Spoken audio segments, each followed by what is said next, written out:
So if you're doing a PowerPoint, you may have to go back in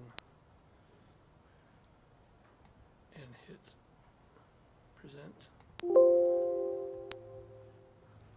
That way the culture at C-Link is fixed. All right, thank you. Oh, okay, thanks.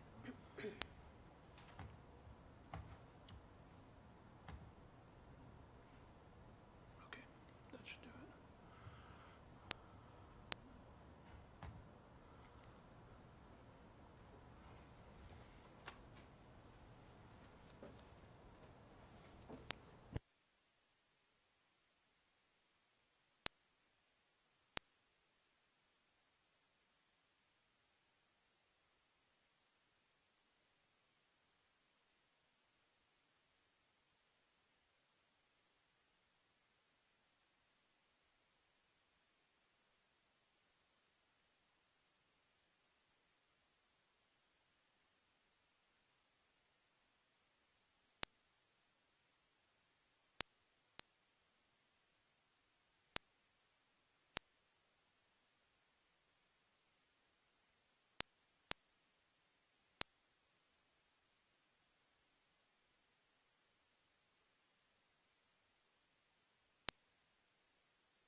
All right, I, Roger Botten, call the meeting of the Board of the Student Attendance Advisory Committee to order at 9 o'clock.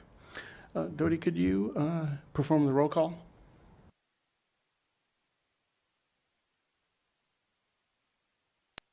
Shelley Buchanan, Present. Ryan Killingsworth, Present. Charles Aglabat, Present. Lacey Keel, Jason Trevino, Present. Roger Botten. Present. Thank you. All right, do we have any public comments? I've received no public comments.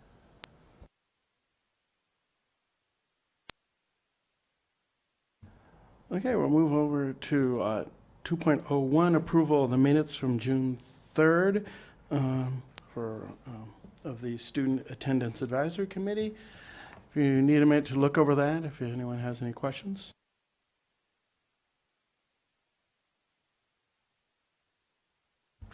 Could I get a motion to accept the minutes from June 3rd? Jason Trevino, I motion that we approve the minutes. Riley Killingsworth. Charles Aglabat, I second that. All right, all in favor? Aye. Aye. Aye. Aye. Aye. Any opposed? So it passes. Okay, we'll move on to 2.02, presentation discussion on the updated attendance code descriptions and practices for the 2023-24 school year in the Washoe County School District.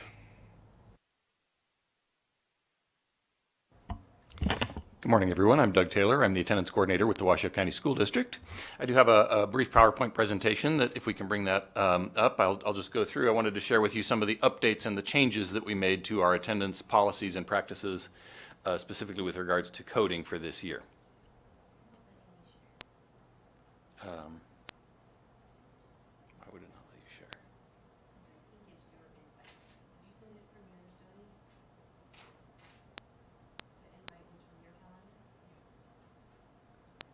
Well, VOT sent one, and then I sent one with the link. So you're right, you have to be the owner of the meeting to share.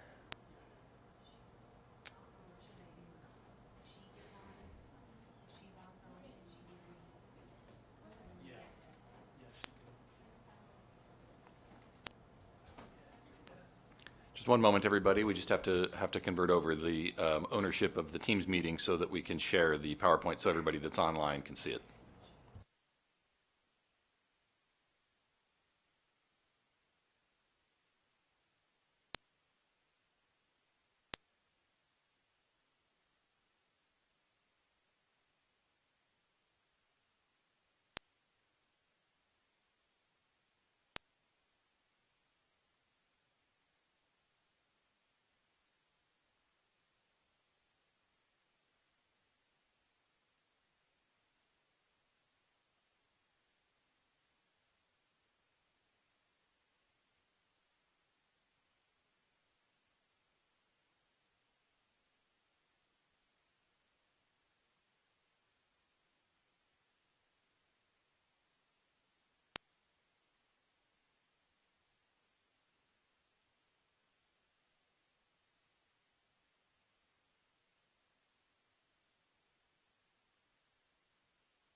Thank you for your patience, everyone. We're almost through these technical difficulties.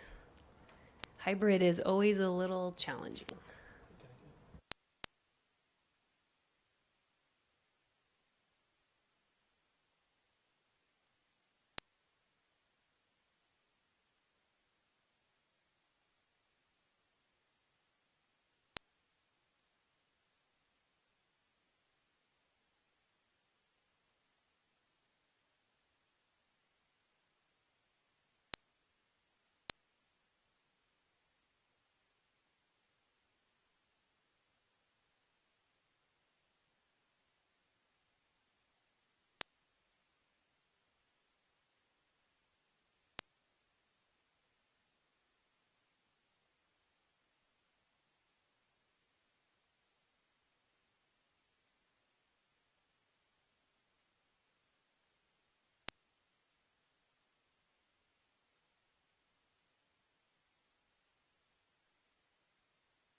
Okay, we're gonna go forward with the presentation. You're not gonna be able to see it yet. I'm gonna try to email it to you guys so you have it. 'Cause we're having some trouble. I didn't send the invite out, so I'm not the owner of the meeting and I can't share it with you. So I'm gonna try to email it to you right now. But Doug is gonna go forward with presenting. In the meantime, we can do most of this. This is for information. It's mostly a talk in any case. So just to start out, one of the things that we're really looking at is what chronic absenteeism data looks like. And so kind of as a final update for last year, our final chronic absenteeism percentage turned out to be 25.43%, which was a slight increase over the 2022 school year, which was 22.4%. So we did have a little bit of an increase in chronic absenteeism last year. Some of the coding changes that we made and some of the policy changes that we're making are a direct result to try, or a direct attempt to try to address our increasing chronic absenteeism numbers. I will state that chronic absenteeism across the nation has also been on the rise in the last 2 school years. So we are not alone in that.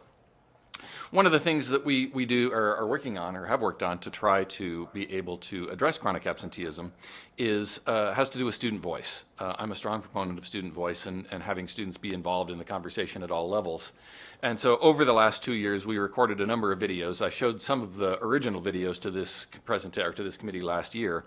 That have to do with students talking about attendance policy and what gets them to school and what makes attendance meaningful for them. So we still have 4 of those in existence, and we're working with the communications office right now to record new versions of all of those so that we've got continuing student voice. Dodie, I'm seeing hands. Does that mean we have it set? We should have you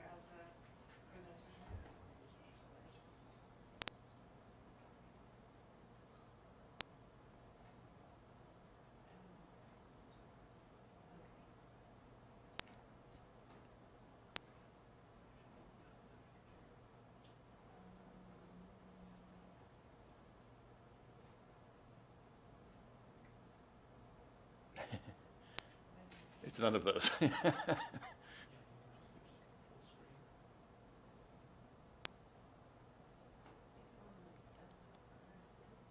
It's open in PowerPoint. I see it down there.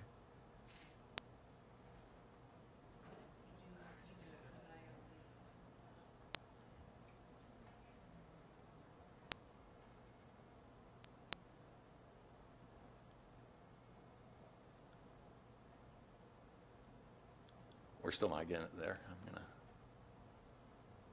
I'm gonna go ahead and continue on while they continue to work on that. We, as I said, we are going to be re-recording or recording new versions of those videos in an attempt to get students to hear one another's ideas about what makes attendance important. Tomas, if you've got it, I'm on slide 3. Additionally, we made some changes to coding for this year. So the first and the biggest change, one of the ones I'm happiest about, is we were able to remove our transportation blackout codes. As the committee will remember, last year, in the first 9 weeks of school, because of a bus driver shortage, we were forced to do rolling blackouts per zone, where one zone each week did not have transportation available. And so I had codes that were specific to students that were not able to attend school due to those transportation blackouts. And fortunately, this year, we are not having that same issue with bus drivers, and we're hopeful. We don't believe that that will be returning. So we were able to remove both the TRA and the TRP transportation blackout codes for this year. Another one that we're very happy to see no longer needed is the HDCT code. That was the code we were using for contact tracing when contact tracing was occurring at the schools where principals and site administrators were having to do contact tracing around COVID. It was also the code that we used when we were having specific COVID exclusions that were ordered directly by the Washoe County Health District. And we're not having either of those scenarios in place anymore. In fact, those ended in January of last year, so we were able to remove that code. The other thing we did is we changed the HDE exclusion code a little bit. The HDE code in the past was used 2 ways. The first way was for students that were excluded due to COVID. We were offering and continue to offer temporary distance learning for students that are excluded for COVID-19. But when they did not take advantage of that, when they did not complete the distance learning, we were changing that code from HDED to indicate that they had been on distance learning and had done the work to HDE that would indicate that they were on distance learning and had not participated in the work. And we're not going to be doing that anymore. There was one of the videos, that's okay. I'm actually down on slide 4 now. So then the other way that HDE was used in the past was for exclusions for conditions other than COVID. So if a student had to go out for like a gastrointestinal issue or something like that where they were excluded, we were using HDE. And we're not doing that at all anymore this year. HDE now will only be used in the event that we have a large-scale outbreak ordered by the Washoe County Health District. And that does happen occasionally where we will be ordered to close either a classroom or close an entire school, or where a pocket of students within a school or a classroom will be ordered excluded by the health district due to whatever symptoms or conditions are present in the school at that time. And so that's the only way the HDE code will be used anymore.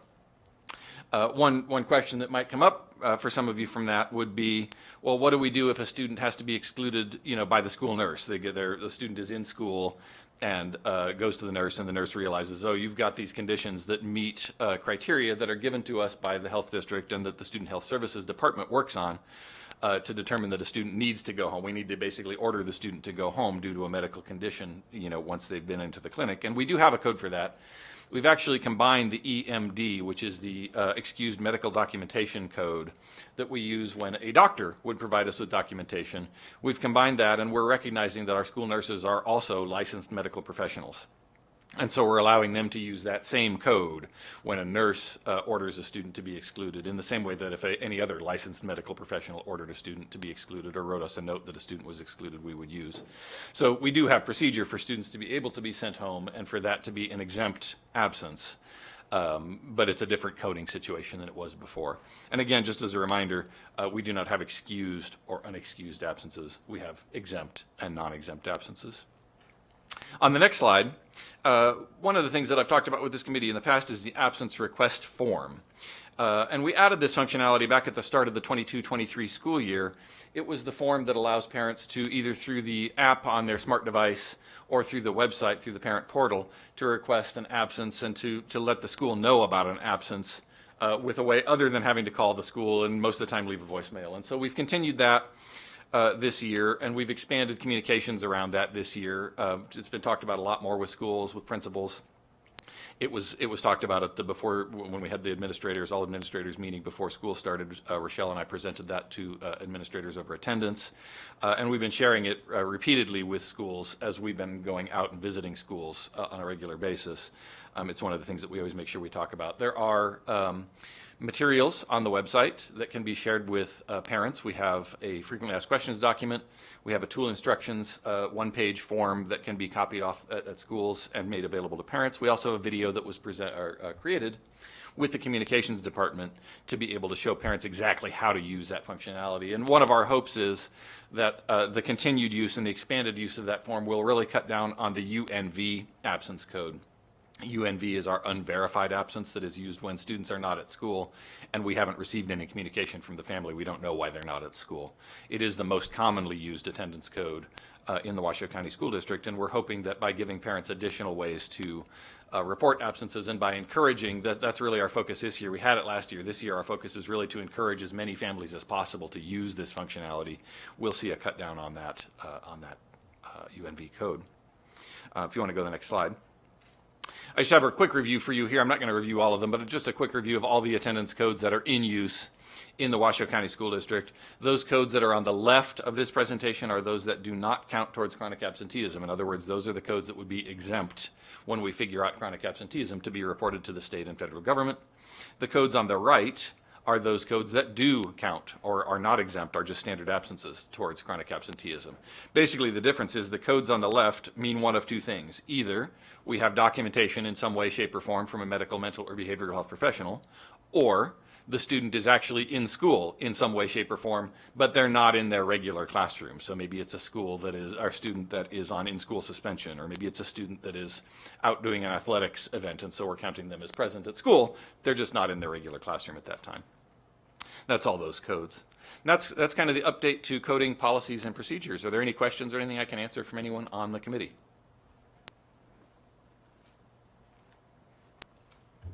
I think I see a hand from Shelley Buchanan. Yes. Do we know why? Do we have any theories why chronic absenteeism rose, and is it primarily high school students? We do see a greater rate of chronic absenteeism at high school than we do in elementary and middle school. Typically, if you look at the patterns, elementary has a fairly low rate. Last year, they ended at about 15%. Middle school has a higher rate. Last year, they ended at around 25%. High school has the highest rate. Last year, high schools ended at about 35%. So it does become a greater problem as we increase through the grades. There are lots of theories. Across the nation, as I mentioned, chronic absenteeism is not just a Washoe County School District problem. It is an across-the-nation problem. One thing I would point out is that while our chronic absenteeism numbers rose last year, we actually did have more students attending school. And the reason for that is because we changed the COVID exclusion policies last year. And so if you looked at our COVID exclusions for the 21-22 school year, you would have seen a much higher number of excluded students where that would not have counted towards chronic absenteeism than you did in the 22-23 school year, where we had a much smaller number of students that were excluded due to COVID. I mean, I'm talking about a tenth of the students were excluded last year as compared to 2 years ago. And so some of those chronic absenteeism numbers are a result of the fact that we were not ordering students to be excluded due to COVID in such high volumes as we did 2 years ago. And so when students stayed home with things where we didn't know if it was COVID or not, that was being counted towards chronic absenteeism in the 22-23 school year, where it was not counted that way in the 21-22 school year. So while the numbers rose a little bit, we actually had fewer students that were actually absent. Shelley, this is Rochelle for the record. I'd also venture to guess, as I'm reading some of the literature across the nation, that the students that are coming into high school now were maybe sixth graders, middle school during the pandemic. Now they're coming into high school with much more difficult curriculum and academics that they have to do with the gaps from being out of school. And so I think there's some struggles that we're seeing academically for students, and being outside of the classroom, they didn't have the ability to develop some of those problem solving skills, those social skills. And so they're struggling sometimes in school with some of that as well.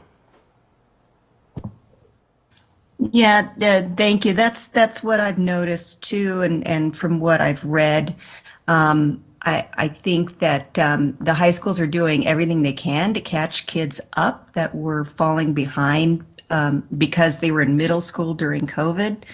But I think that it's really hard. You can't force kids to stay after school for tutoring, and they're all offering it, but I'm not really sure the take up rate. But it's probably below what ideally they would like to see. I think you're right, and my theory is that eventually, when the kids that were in middle school during COVID, as they go through the system, once they're completely out of the system, we might see a change in absentee rates. We certainly hope so.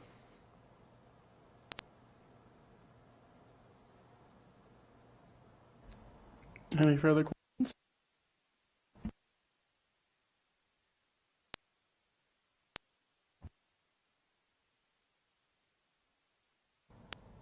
We'll move on to 2.03, presentation of the results of the annual Bill Pierce Honda Perfect Attendance Car Giveaway for the 22-23 school year.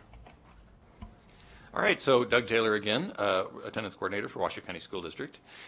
This is the 16th, or last year rather, was the 16th year that Bill Pierce Courtesy Honda has been kind enough to conduct the Bill Pierce Courtesy Honda car giveaway for seniors with perfect attendance. And when we say perfect attendance, there's really some criteria that we put in around that where it's not actually like you're in every class every day all the time. We have some allowances that are built into it to allow for if students are ordered to be excluded, like for COVID and those kinds of things.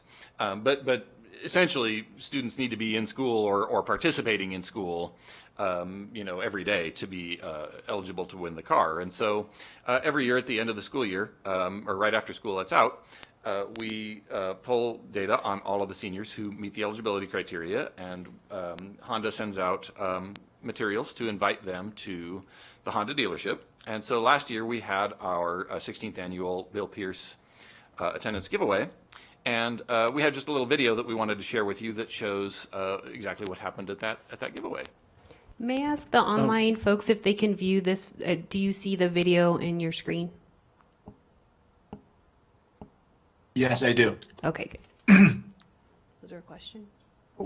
Just a quick question. How many kids normally are eligible? Last year we had about 80, I don't remember the exact number, it was about 80 students that were eligible. In previous years, since I've been in this position, it's been comparable between 80 and 120-ish students.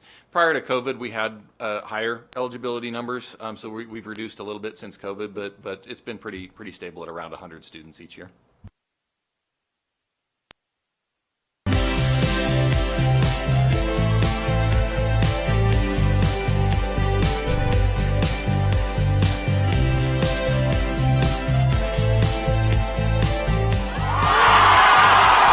Consistent attendance is the bedrock to their education, so even missing one day a week really impacts their ability to be successful.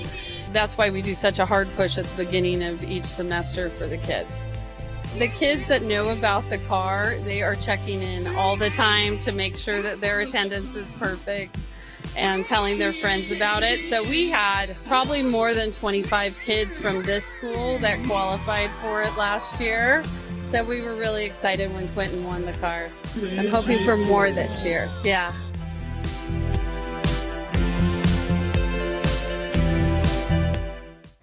So we got to have the video footage that you were seeing there was from the assembly that we did at Damani Ranch High School at the start of this school year to promote the car giveaway, and shared that, last year's winner was a Damani Ranch high school student. And so that video has been shared with all the high schools so that they can use that material along with visits from Honda at many of our schools to be able to promote the giveaway, so that we can really try to encourage our seniors, and we make a point of sharing with, hey, and if you're a junior or if you're a sophomore, this is coming for you too, and emphasizing that absolutely we've got this car that you can win, but really the victory is getting to school every day and walking across the stage with that diploma, at the end of the school year for our seniors. So that's that information. Any questions about the Honda car giveaway?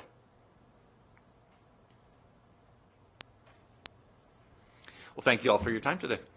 All right, thank you.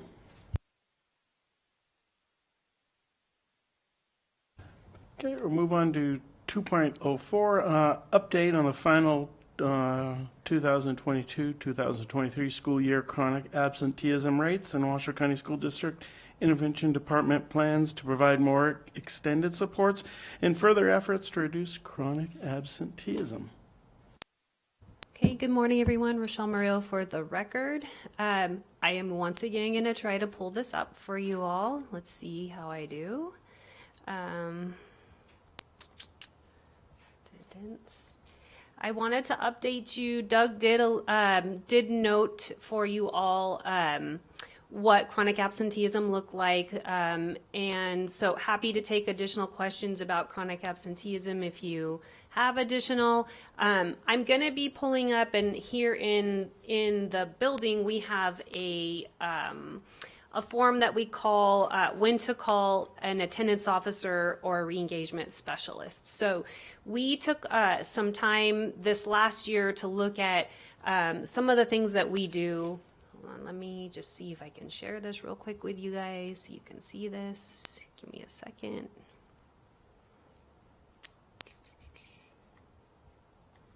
Can you all see this? It says Intervention Department.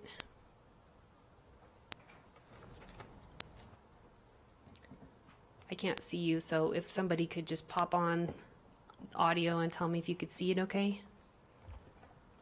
I don't don't see see it. anything, Rochelle. Shoot. All right, let me try again.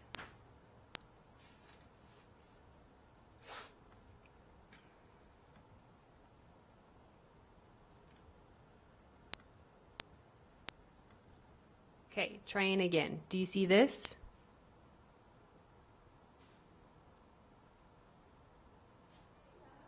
Not yet. No. Do you think you could troubleshoot it? Because I'm putting share. Okay, I'm gonna keep talking, and Doug's gonna troubleshoot while I talk because I'm not good at multitasking anymore. So a couple of things that we do as an intervention department is we support schools with developing their attendance system. So a lot of what Doug and I have been doing the last few weeks is meeting with school staff to help them think about and brainstorm around how to develop systems where they're looking regularly at attendance data. They're defining roles of who is doing what with attendance. And our big push this year is to really make meaningful connections with students and families, developing relationships. Because we know from research that relationships, students who feel seen and heard are more engaged and attend more frequently than students who don't feel that way. We also do a variety of other things. You've heard from attendance officers in the past, but just to remind you, attendance officers are people who are sort of liaisons when students are chronically absent or truant. They're going out and doing home visits. They're transporting students if they're refusing to come to school. That's up again. Can I ask one more time? Can you see that screen that says Intervention Department at the top? I don't see it. No. I'm not, I will email this to you. If you have access right now, you can get on washoeschools.net, click on intervention and attendance and staff section, and you can see this document, which is live right now on our website. And then I'll email it to you as well. My apologies. And so we also do formal attendance monitors. In the past, for many, many years, we've done formal attendance monitors where we meet weekly with students for a period of 20 days. We looked closely at the outcomes for those formal attendance monitors last year and found that we had no effect on attendance during those 20-day monitors. And not surprisingly, if we think about this, if we're working with students who are severely chronically absent, this year is probably not the first time they've been chronically absent. So we're looking at complex issues, and there is no behavior that we can change in 20 days. For anyone, right? So we, the form that you're going to see is we are essentially extending the amount of time that we are putting students on formal attendance monitors, and attendance officers will be intervening earlier. So they're going to start at 7%, which is considered approaching chronically absent. And then they're going to intervene with those students until about 14%. Let me look at my notes really quick. 7 to 14%. When they put students on a formal attendance monitor, it's now going to be for 45 days instead of 20 days. So what I suspect is we're going to be serving fewer students, but we're going to be doing a better job with them because we're going to be providing a greater amount of intervention with more intensity for them. And we'll be able to look at those outcomes again at the end of the year and be able to report to you all how we did and if we need to adjust again. We're also asking re-engagement specialists who you heard from also previously, who have previously been just focused on students who we considered vanished, who have left our district but have not re-enrolled and are under the age of 18. Our Nevada revised statute requires students between the ages of 7 and 18, or they get their diploma, to be required to be in school. And so if they don't re-enroll somewhere else, then we consider them vanished or dropped out. So re-engagement specialists have previously been just focused on those students and then inviting them and supporting them to be re-enrolled. They're now going to be working with students who are severely chronically absent. Part of their caseloads will be working with them, and then the other half of their caseload will be continuing to work with students who are vanished and bringing them back to our school district. So they also will have students on a monitor for 45 days if they're currently enrolled, and then they can work indefinitely with students who are vanished, because very often we find that those obstacles to being enrolled is quite complex, and it takes quite a bit of time for us to get students enrolled. Their criteria to close a case is we need to see at least 30 days of consistent attendance before they close a case. The final thing that we really want to do this year, and we're really pushing with every school and every staff member, is when we're working with a student, we're going to partner with a school. We're not going to be working in isolation, and we're asking that a school always identify with us a trusted adult for a student. So we'll be working with a student to help identify a trusted adult. Sometimes students can't identify that person, so our job will be to help facilitate that. And so it could be anyone. It could be a custodian. If a student is into woodwork, maybe they're checking in regularly with the shop teacher.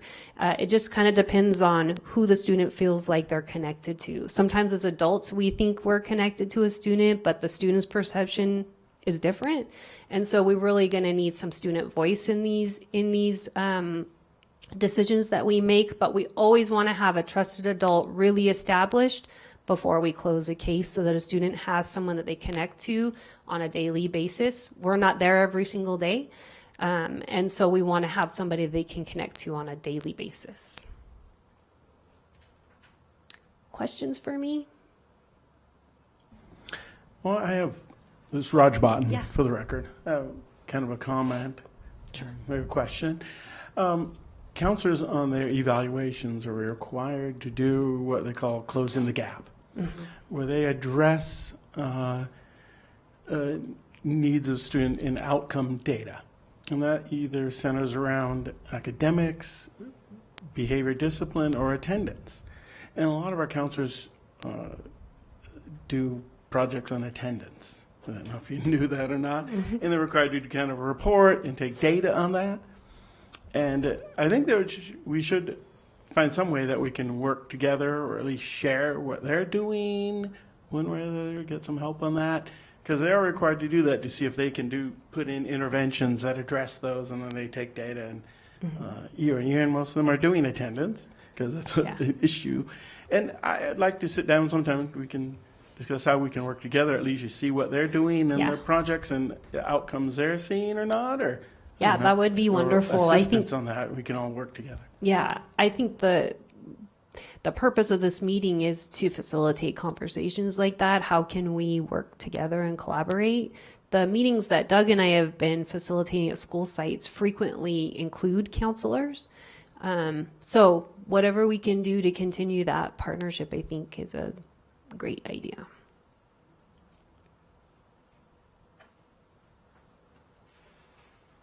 Any other questions?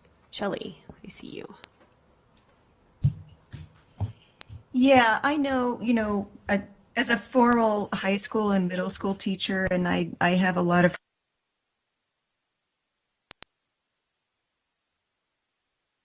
it just it seems overwhelming when you're to do extra work, reaching out to kids, making sure they show up, and you've got, hundreds of kids as students. It just seems overwhelming. And I think even for high school counselors, they have a lot on their plate. And I just think that the solution would be to have attendance personnel assigned to every school, especially high schools.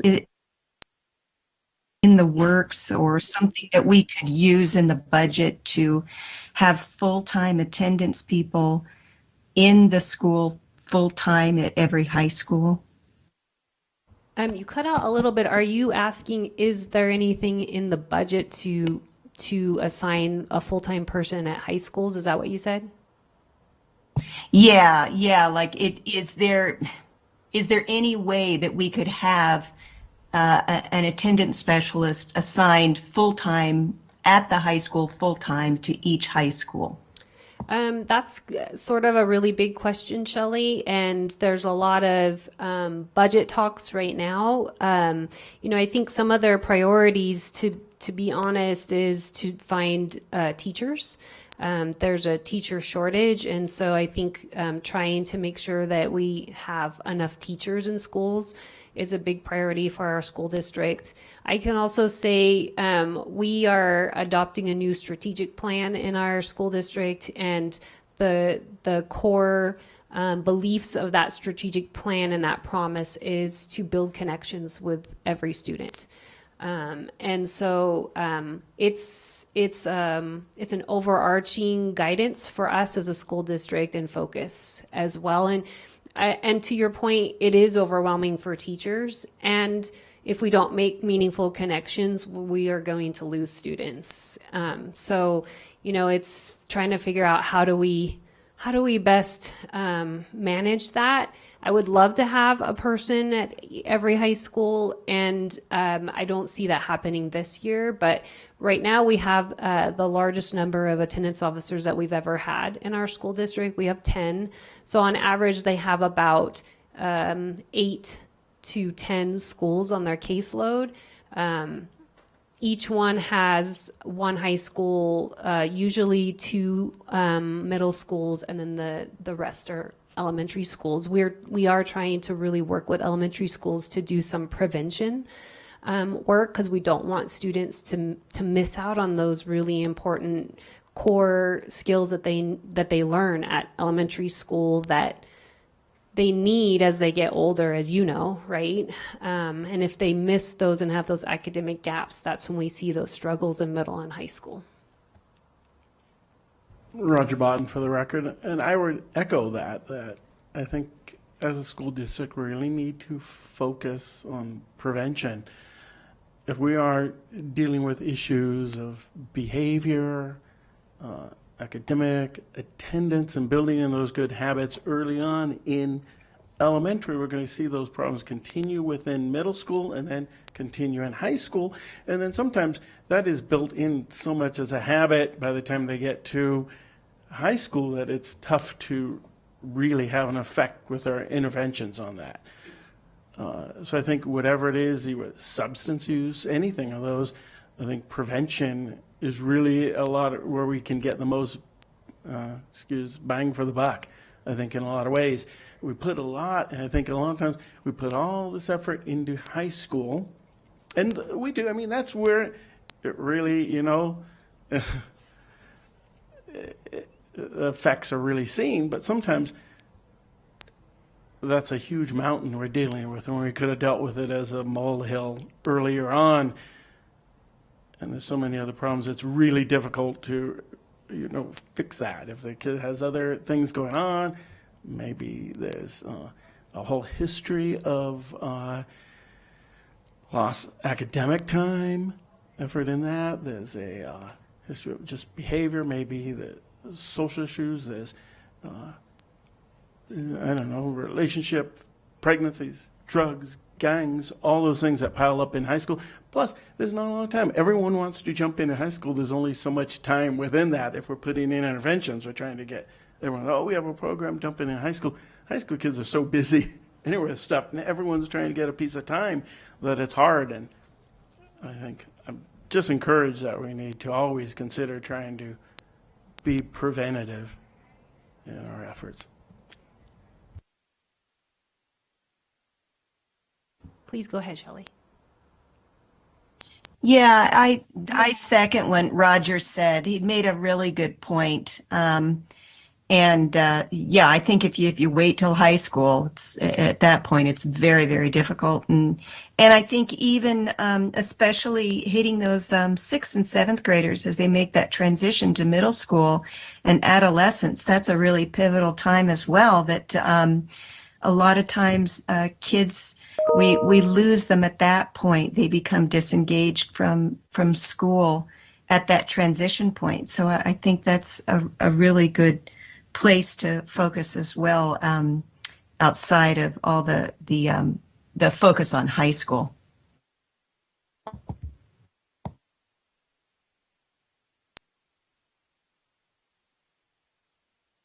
Any other questions?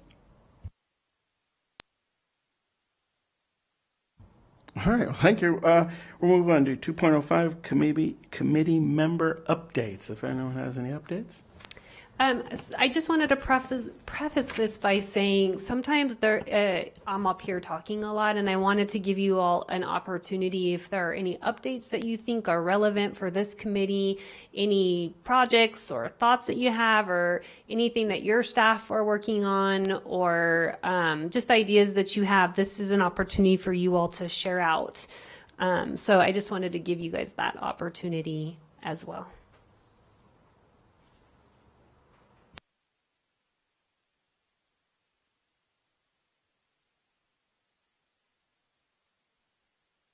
I want to say I look forward to meeting and see if we can do something with our counselors and Roger Botten for the record, something with our closing the gap and working on some ideas and sharing those ideas the counselors are coming up with and trying to do that. And I always try and encourage them to partner with your department, intervention department, so we can do and work together on them.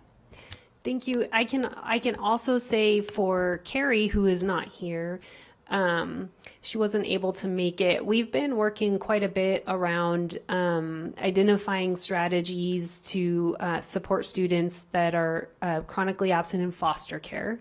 They have some of our highest rates of chronic absenteeism and are some of the most severely chronically absent, just under our students who are homeless, who have our highest rates of chronic absenteeism and are the most severely chronically absent in our district.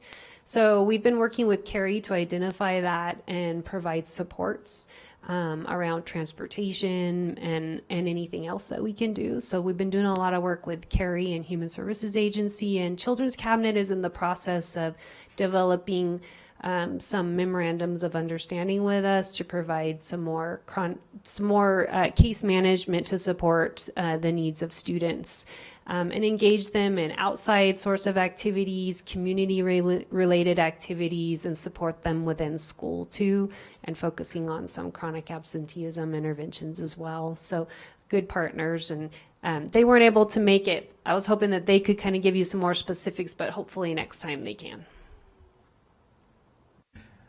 All right, I'd like to move on to 3.01 closing items and ask for any public comment.